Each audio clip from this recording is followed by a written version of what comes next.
वाह जी वाह, very good very good. Welcome welcome welcome. Rising Pakistan में नोमान आ गए हैं, नोमान कलीम, जो कि साज कहानी हमारे लेकर आते हैं और आज लेकर आए हैं अपने साथ मुदस्सर करीम को। मुदस्सर, वेलकम। अस्सलाम वालेकुम Noman. Thank you ji, thank you, अस्सलाम वालेकुम, thank you so much for having मी।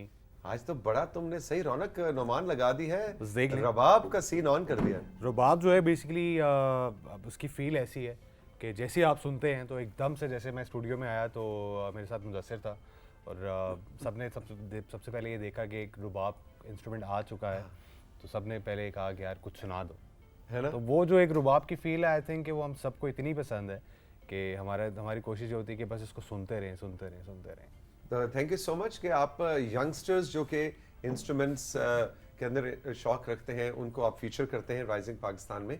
तो सबसे पहले तो ज़रा मुदस्सर का तारुफ करवाएं ना जी, ये कौन है, किधर से इनको ढूंढा? मुदस्सिर जो है बेसिकली ये रुबाब प्ले करते हैं, आपने थोड़ा बहुत सुन भी लिया है और साथ साथ आगे भी हम कुछ सुनाने की कोशिश करेंगे। और मुदस्सिर ऑलमोस्ट कोई he was I think about 8 years of age when he started playing रुबाब। ये बोलते हैं ना?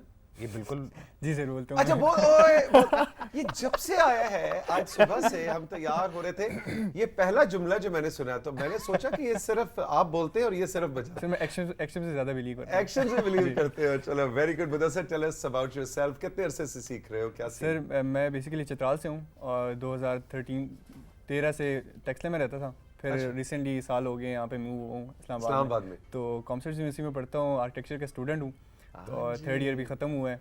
तो बेसिकली रबाब का जो था वो एक एज अनइंटेंशनली हुआ था, स्टार्ट हुआ था। तो मेरे अब्बू जान जो हैं वो काफ़ी म्यूज़िक, आर्ट्स और इन डांस हो गए सब चीज़ें के शौकीन हैं, तो वो चाहते हैं कि मेरे जो बच्चे हैं वो इन चीज़ों में ज़्यादा इन्वॉल्व हों, तो कि ताकि दूसरे जो डिस्ट्रैक्शंस हैं उनसे वो बच जाएँ। तो बेसिकली उन्होंने शुरू में ही कोई 5th 4th क्लास में मुझे लेके दे दिया था रबाब, तो मैं फिर ग्रेजुअली वो करता गया, फिर सितार इंट्रोड्यूस हुआ, फिर वो सीखा, फिर पियानो, इस तरह की चीज़ें। तो ये बेसिकली एक हॉबी स्टार्ट हो गई, फिर यहाँ पे आके फिर काफ़ी एक्सपोजर मिला। तो टाइम का नहीं होता कि अब आर्किटेक्चर में तो इतना पढ़ना पड़ता है, सुना है कि आंखों के नीचे हल्के पड़ जाते हैं, तुम्हारे कोई हल्के वल्के नहीं, इसका मतलब तुम अच्छे स्टूडेंट नहीं हो? नहीं सर, स्टूडेंट तो मैं हूँ। अच्छा? जी जी, अच्छा स्टूडेंट हूँ जी सर। तो ये बेसिकली सीखने में बहुत टाइम लग जाता है, लेकिन मेरे जो सीखने का बता रहा हूँ आपको, अनइंटेंशनली हुआ था, मैंने कोई तैयारी नहीं की थी इस चीज़ की, तो वो खुद ब खुद एक नेचुरली हो गया था। और यहाँ पे आने के बाद फिर मुझे अब खुद टाइम निकालना पड़ता है, जैसे आपको पता है आर्किटेक्चर में तो टाइम नहीं होता है, लेकिन एज अ हॉबी है तो शौक मजा आता है। Interesting interesting. और मुदस्सिर बहुत अच्छा प्ले भी करता है। मुझे इनफैक्ट क्योंकि मुझे हर वीक एक म्यूजिशियन के साथ आना होता है, एक इंस्ट्रूमेंट लेके आना होता है, तो I was actually looking for one player जो रुबाब प्ले कर सकता है। तो उसकी सर्च में I ended up being found him late at night, लेकिन ये माशाल्लाह इतना अच्छा प्ले करता था कि इसने मुझे 2 वीडियोस भेजी and I was quite impress कि यार चलो वो जो एक मेहनत वाला काम है वो ज़्यादा नहीं करना पड़ेगा, बिकॉज हम सुबह लाइन अप हुए, हमने बड़ा अच्छा जैम किया और अब हम जबरदस्त बैठे। अच्छा जी, कुछ हो जाएगा जरा कुछ, अब क्या सुना रहे हो, अब जो भी है आपके हवाले है। ओके, पहाड़ों की कसम। पहाड़ों की कसम, पहाड़ों की कसम मैंने जरूर सुना है ना? फेमस है, आप देखें कि हाँ एग्जैक्टली हर किसी को पता है कि तुम चले आओ पहाड़ों की कसम is one of the famous tune from Pakistan, तो would love to cover that for you. Exactly.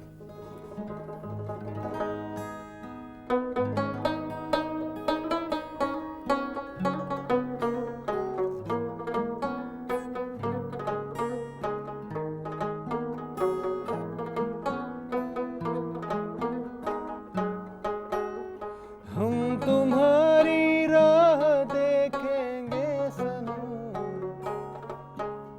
हम तुम्हारी राह देखेंगे सनम, तुम चले आओ पहाड़ों की कसम, तुम चले आओ पहाड़ों की कसम।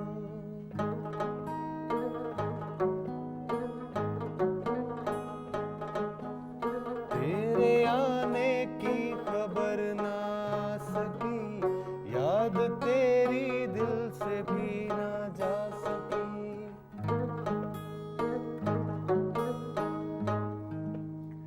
तेरे आने की खबर ना सकी, याद तेरी दिल से भी ना जा सकी। हो गए पागल तेरी यादों में हम, तुम चले आओ पहाड़ों की कसम। चले आओ पहाड़ों की कसम,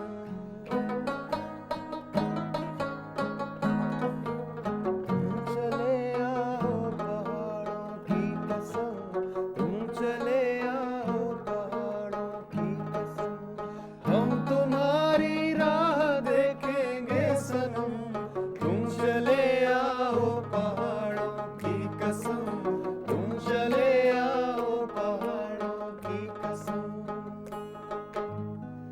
यार क्या मैजिक है वैसे इस मेलोडी में, है ना? यार इस ट्यून में क्या इतनी फील है। रोमांस है और क्या। और रुबाब के बारे में थोड़ा सा बताता चलूँ कि if you talk about the history of the rubab के बेसिकली ये तो वैसे सेंट्रल एशियन इंस्ट्रूमेंट है जो मोस्टली पाकिस्तान में और थोड़ा सा अगर हम स्पेसिफिक हो जाएं तो खैबर पख्तूनख्वा में खैबर पख्तूनख्वा में ये ज़्यादा पसंद किया जाता है और ये वहीं से ही निकला हुआ है।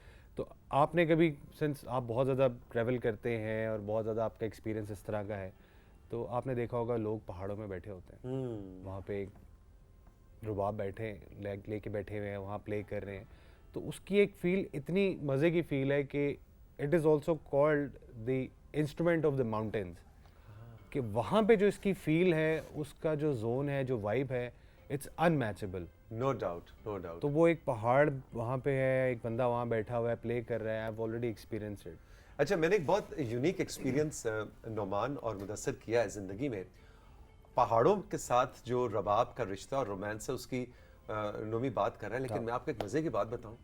आज से तकरीबन 10 साल पहले की बात है, मैंने रात के एक पहर में रबाब को मिट्टी एक जगह है सिंध का सहरा, और सहरा के अंदर वहाँ हम एक डॉक्यूमेंट्री की फिल्मिंग के लिए गए हुए थे और वहाँ पे हमारा एक कॉलीग जो कि रबाब बजाता था, उसका ताल्लुक आई थिंक चित्राल या कहीं खैबर पख्तूनख्वा के किसी और इलाके से था, वो वहाँ पे था, उसके पास रबाब था और उसने रबाब निकाला और रात को खाने के बाद हम बैठे तो सहरा के अंदर रबाब का एक अजीब एक्सपीरियंस और रोमांस था। तुमने अभी बात की, बिल्कुल, तो मुझे 10-15 साल पुरानी बात याद आ गई कि रबाब को सहरा के अंदर भी, हालांकि सिंध में उस तरह बहुत ज्यादा पॉपुलर इंस्ट्रूमेंट उस तरह से बजाने के, अब तो खैर बहुत ज्यादा लोग हर जगह बजाते हैं, लेकिन वो भी बड़ा एक सीन था। It's all about the feel. आपके एक जोन है, एक वाइब के अंदर है आप, ठीक है, इंस्ट्रूमेंट है आपके पास, बेसिकली मैजिक तो है वो जो आपने अपनी फिंगर्स के साथ ही क्रिएट करना है, ठीक है, वो जो आपका, वो कहते हैं ना कि it's not about the camera,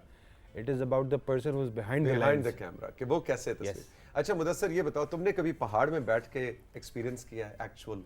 exactly मेरा गांव जो है वो पहाड़ों में के बीच में ही है, तो स्टार्टिंग जो थी, या फिर मैं जब गांव जाता हूँ अभी हर साल, तो पहाड़ों में जाते हैं, कहीं दरिया के पास हो गया, इस तरह बैठ के हम बजाते रहते हैं, तो वो पहाड़ों के जो वाइब है वो बिल्कुल अलग है। एक स्टूडियो में बैठ के बजाने और उस बैठने में जाने में बहुत फ़र्क है।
मुदस्सिर के साथ जब कल रात मेरी बात हुई तो मैंने इसको बोला कि यार मेरे साथ कुछ अपना डेटा वगैरह शेयर करो। तो ये जो पहाड़ों की बात है, इसने मेरे साथ वो वीडियो शेयर की, एक्चुअली एक पहाड़ पे बैठा हुआ था एक इसके साथ फ्रेंड था, तो they were jamming. तो मुदस्सर वैसे मुझे लगता है तुम अब यूनिवर्सिटी में पढ़ तो आर्किटेक्चर रहे हो लेकिन तुम बहुत पॉपुलर हो गए बाकी सब है ना मुदस्सर आगे लो जी इससे रबाब सुबह मुझे निकालो। आके ही बोला है हम बैठे हुए थे we were just jamming तो कहते हैं यार मेरे एक ना गांव की ट्यून है तो I'd love all of you guys to I'd love to share it with all of you guys कि जो इसका गांव का चित्राल का एक जो सॉन्ग है जो बहुत फेमस है ये प्ले भी बहुत अच्छा करता है। अच्छा जी पहले थोड़ा सा अपने गांव के बारे में बताओ वो चित्राल से कितनी दूर है और उसका नाम क्या है? सर चित्राल टाउन से मेरे जो गांव है वो तकरीबन 2 घंटे की ड्राइव पे है। 2 घंटे की ड्राइव जी, चित्राल से आगे जी। ओके तो क्योंकि चित्राल टाउन से आप फिर एक्चुअली चित्राल स्टार्ट हो जाते हैं फिर आप बोरोगल तक जाते हो खैबर पास तक जाते हो तो चित्राल जो है फिर डिफरेंट गांव आ जाते हैं छोटे छोटे दरिया के पास हो गया फिर माउंटेन क्योंकि बेसिकली माउंटेन के बीच में ही है ठीक है तो चित्राल में फिर काफ़ी सारी चीज़ें ड्राई आपके फ्रूट्स आ गांव का जाते हैं। नाम क्या है? चिरुन नाम है मेरे गांव का चुरन। जो कि बुनी के पास होते हैं तो Okay. बुनी भी एक गांव है जो कि तो चुरन की हमें कोई जरा ट्यून सुनाओ इसके बहुत सारे फैंस भी हैं। हाँ ओके इससे मैंने चुरन कहा का कि कोई वो स्पेसिफिक अपने इलाके का कोई स्पेसिफिक कोई चीज बताओ कोई धुन है कोई ट्यून है सर मैं एक ट्यून आपको बजा के दिखाता Okay. हूँ जो कि काफ़ी फेमस है जो कि फोक हम इसको बड़ा एंजॉय करते हैं और मतलब काफ़ी सालों से वो चलता आता है और अभी तक उसका ओरिजिन मेंटेन है अभी। प्लीज प्लीज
क्या बात है अरे क्या बात है यार, बहुत ज़्यादा। वेरी गुड मेरा दिल करता है बस बचता जाए आपका स्ट्रेस जो है ना हाँ ऐसे रिलीव होता है। अच्छा नुमान ये बताओ कि ये जो रबाब जो है ये अब दूसरे दुनिया के इलाकों में भी और तरह से बजाया जाता है या इसकी कोई मिसाल मिलती है? बिल्कुल कंट्रोल रूम से हम ये कहना चाहेंगे कि एक वीडियो है एक क्लिप है 2 मिनट का है अगर हम उसको प्ले करें Okay. तो बेसिकली उसमें हमें वो एक एलिमेंट फील का मिल जाएगा कि हमारे यहाँ सेंट्रल एशिया में किस फील के साथ हम जैसे खैबर पख्तूनख्वा हो गया चित्राल वगैरह में किस फील के ऊपर चलते हैं किस बेस लाइन नोट्स के ऊपर हम काम और करते हैं अरब वर्ल्ड में कैसे इसको अरब बजाया? में उसके ऊपर किस साज तरह वही से है, उसको रबाब साथ वही वो है। ईडीएम के साथ मिक्स करते हैं उसके अंदर प्रोग्रेसिव ऐड करते हैं उसकी जो बैकिंग टोन्स है किस तरह बैलेंस करके उसको अपनी फील में किस तरह से कन्वर्ट करते हैं। Very good so control room जरा नोमान जो हमारे लिए वीडियो लेके आए हैं ये प्ले कीजिएगा।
वाह जी वाह ये तो नुमान तुमने एक और ही एक्सपीरियंस करा दिया है कि कैसे वो ईडीएम के साथ और ये ट्यून मैंने Beautiful, back in my university times, और from then till now it has been a go-to song for me कि जब भी मैंने रुबाब की एक feel enjoy करनी होती है, although I love the natural feel जो हमारे यहाँ पे create होती है, जैसे बहुत सारे bands हैं जो खुमारियान हैं बहुत अच्छा काम कर रहे हैं रुबाब के अंदर, फिर जिस तरह अब हमारे पास मुदस्सर है ये अपनी फील्ड में काम कर रहा है, तो वो फ्लेवर हमें मिलता है. Exactly. If you talk about the Arab side, और उनका जो फ्लेवर है आप उसको एंजॉय करेंगे, आपको पता चलेगा कि किस तरीके से उसी फील को एनहांस करते हैं वो बिल्कुल अपना म्यूजिक बना. टॉकिंग ऑफ खुमारियान, तो आई थिंक फरहान वोगरा की जो कंट्रीब्यूशन है एग्जैक्टली रबाब के, आपकी जनरेशन को रबाब से इंट्रोड्यूस कराने और इंटरेस्ट डेवलप करने में, I think that is really commendable. उन्होंने और पूरे खुमारियान ने, ऑल द बैंड मेंबर्स, उन्होंने एक नया रंग दिया है. और आई थिंक जो मुदस्सिर अब जिस तरह से काम कर रहे हैं, खुमारियाँ हो गए,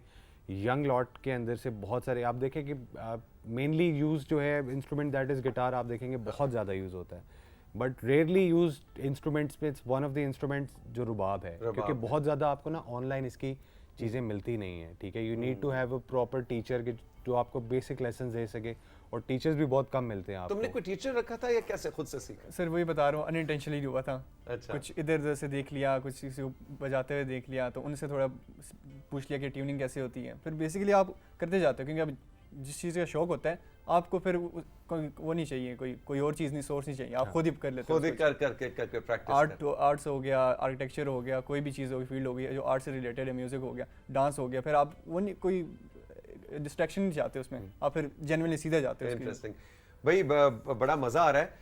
लेकिन अब ज़ाहिर है सेगमेंट को हमने क्लोज भी करना है, लेकिन आज सही नोमान तुमने सही महफिल जमाई. आखिर में कुछ मैंने वैसे ये कुछ नोट भी किया है, मैं बात भी कह रहा था कि मुझे लगता है कि पीटीवी जो है बहुत ज़्यादा, क्योंकि इस मामले में क्योंकि हमें प्रमोशन भी मिल रही है, हम बहुत ज़्यादा कंटेंट भी जनरेट करते हैं यहाँ से, और म्यूज़िक के ऊपर भी हम बहुत सारी बात कर लेते हैं.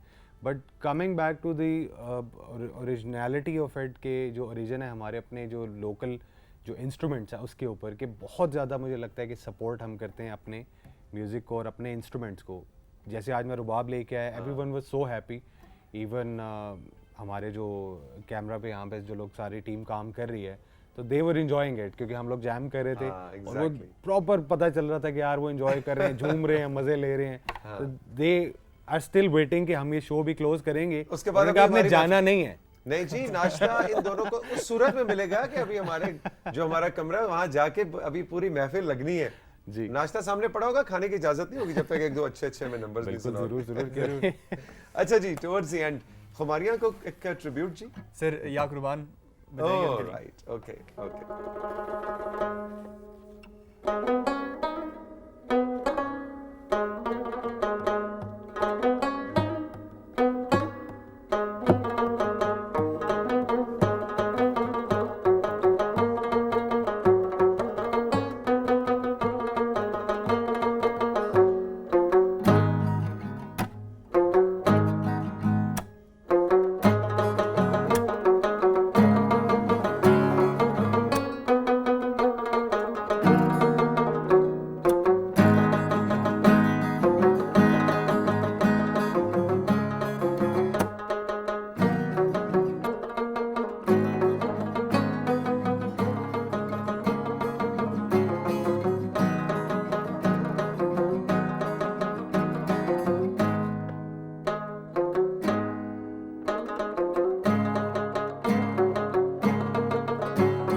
वेरी नाइस, जबरदस्त. अच्छा मैं आप लोगों को ये बताऊं, बहुत मजे की बात, वेरी इंटरेस्टिंग, कि नोमान और मुदस्सर की जिंदगी में आज आपस में ये पहली मुलाकात एक्चुअली. सो ये जो आप अभी जैमिंग देख रहे हैं ना, सही एक्चुअल इम्प्रोवाइज जैमिंग है. आप समझ लें कि हम बहुत टाइट म्यूजिशियंस हैं. सो ये ऐसा नहीं है कि जनाब इनका कोई बैंड है और कई दफा काम किया है. और यही खूबसूरती है हमारे इंस्ट्रूमेंट्स की कि रबाब और गिटार को हमने ऑर्गेनिक छोड़ दिया. हमने कहा जी चलो कोई प्रैक्टिस नहीं, कुछ नहीं, अचानक रात को म्यूजिशियन भी हम देखें, हमने कहा आ जाओ सुबह. बिल्कुल, एज ए म्यूजिशियन भी हम देखें कि म्यूजिक कनेक्ट्स, तो हमारी कोशिश यही होती है कि जब भी, क्योंकि हम जैम्स वगैरह भी करते हैं, रैंडम अगर हमने कहीं पे गिग वगैरह करने जाना है तो we are into align with the artist के फौरन से हमने अपने इंस्ट्रूमेंट्स पकड़े और अलाइन होके हम एग्जैक्टली नहीं, वो हम देख भी रहे थे कि साथ साथ तुम लोग बजा रहे थे और साथ साथ एक दूसरे को देख के कि अच्छा ये वाला नोट नहीं ये नहीं चाहिए पहले ये बात, which was so beautiful. That is the language of the music. Jamming का यही तो हुस्न है। Noman, thank you very much कि आप Thank you so much Mudassar for को having लेके आए। मुदस्सर, ऑल द बेस्ट, जीते रहो Thank you so and good luck for your career as an architect as बहुत वेल शुक्रिया। As a musician. बहुत शुक्रिया। और अभी बातों बातों में मुझे एक और मैंने लफ्ज सुना था, वो क्या था? चित्राली सितार। Oh yes. हाँ, ये सितार भी बजाता है, चित्राली सितार। जी तो सर। जनाब अभी से आप अपने स्केड्यूल में नोट कर लें, ठीक। 2-3 हफ्तों में आपको फिर हम बुलाएंगे, उस दिन चित्राली सितार की जरा परफॉर्मेंस। इंशाल्लाह इंशाल्लाह, ठीक क्यों है। नहीं। Alright, thank you Numan, Thank you thank so you much for Mudassir. having me जी। हम राइजिंग पाकिस्तान में साथियों चल के लेंगे एक छोटा सा ब्रेक के बाद जब वापस आएंगे तो आपके सोशल मीडिया मैसेजेस भी हैं और बुक बड़ी भी हमारा इंतजार कर रहे हैं। शाहरुख नदीम, आज कुछ उनसे किताबों की रिकमेंडेशन भी लेनी है। अभी मिलते हैं एक ब्रेक के बाद।